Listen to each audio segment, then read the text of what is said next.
If you're in Japan, you love those dramas, and then if you're in Thailand, you like those actors and actresses. It's not only mass culture that has surfed the Korean wave.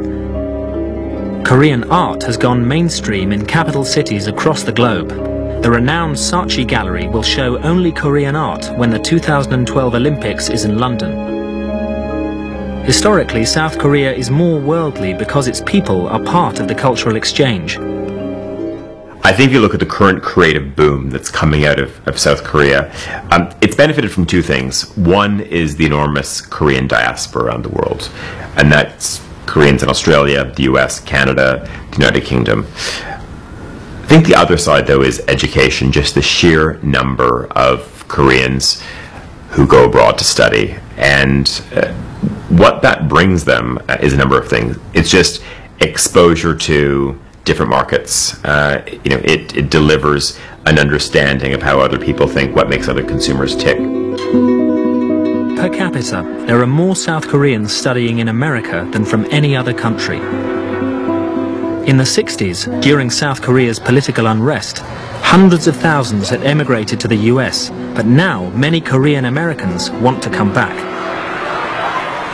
Many of them settled in the US, and we now even have hundreds of thousands of young people in their 20s and 30s in the US who are very Americanized, somewhat global, who want to come back home. And many try, but they find that the market here is extremely competitive because the Korean youngsters have in the meantime become far more globalized than their Korean American cousins who are insular, relatively speaking, who grew up in the US. This is a very interesting development.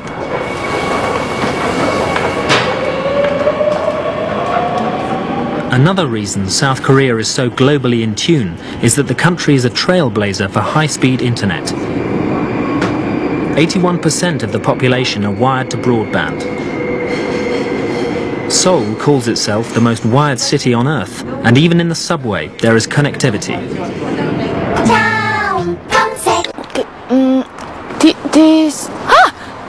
We are here. First, go. Daum, meaning next, is South Korea's favorite search engine and social networking site. 4 out of 5 are registered users. And this new digital world is changing some traditional Korean aspirations.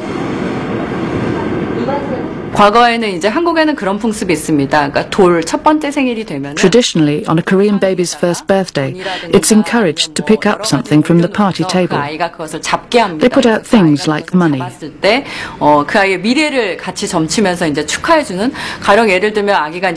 the baby selects money, it will become a business tycoon. Recently, parents have started putting down a computer mouse, so if the baby picks it up, they'll succeed in IT.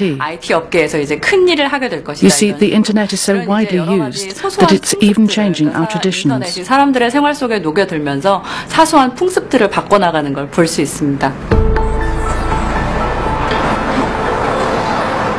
Small IT companies are multiplying fast in South Korea, and young people are attracted to their different way of working.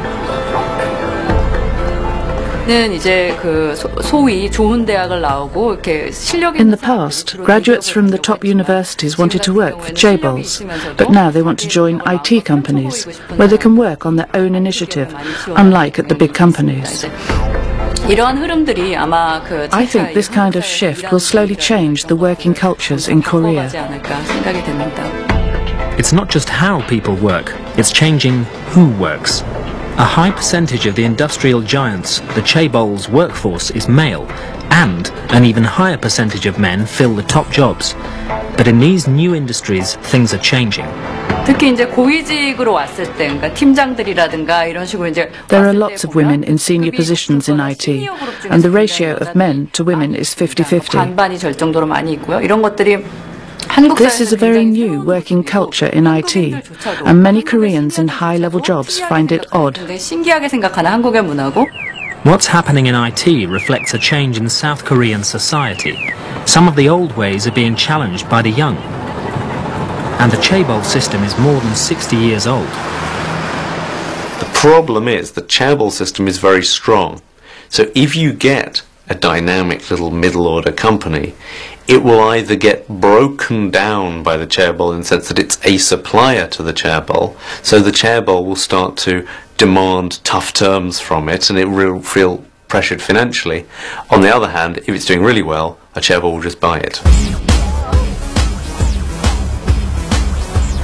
Young South Koreans' priorities are different to their industrious parents and grandparents who worked long hours to raise their country into an economic powerhouse. And soft power is accelerating the speed of that change.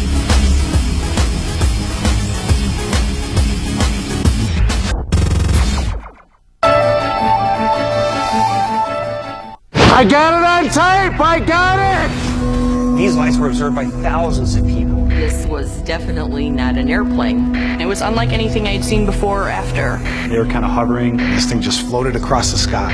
It was exciting and it was disturbing. This was an event over a major city. I just don't know of any earthly explanation for what we saw. So there's something there, and I can't explain what it is. I've never seen anything like those lights. UFO Hunters, Sundays at 8 on History HD.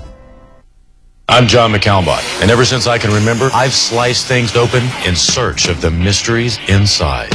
There is metal in there, one big magnet. I will go to extreme measures to know how things work. Look at this. Do not try this at home. The answers? Just a slice away. Sliced, Thursdays at 8:55 on History HD. Made every day. Get this season started. I'm coming. You gotta have the adrenaline pumping and trees flying.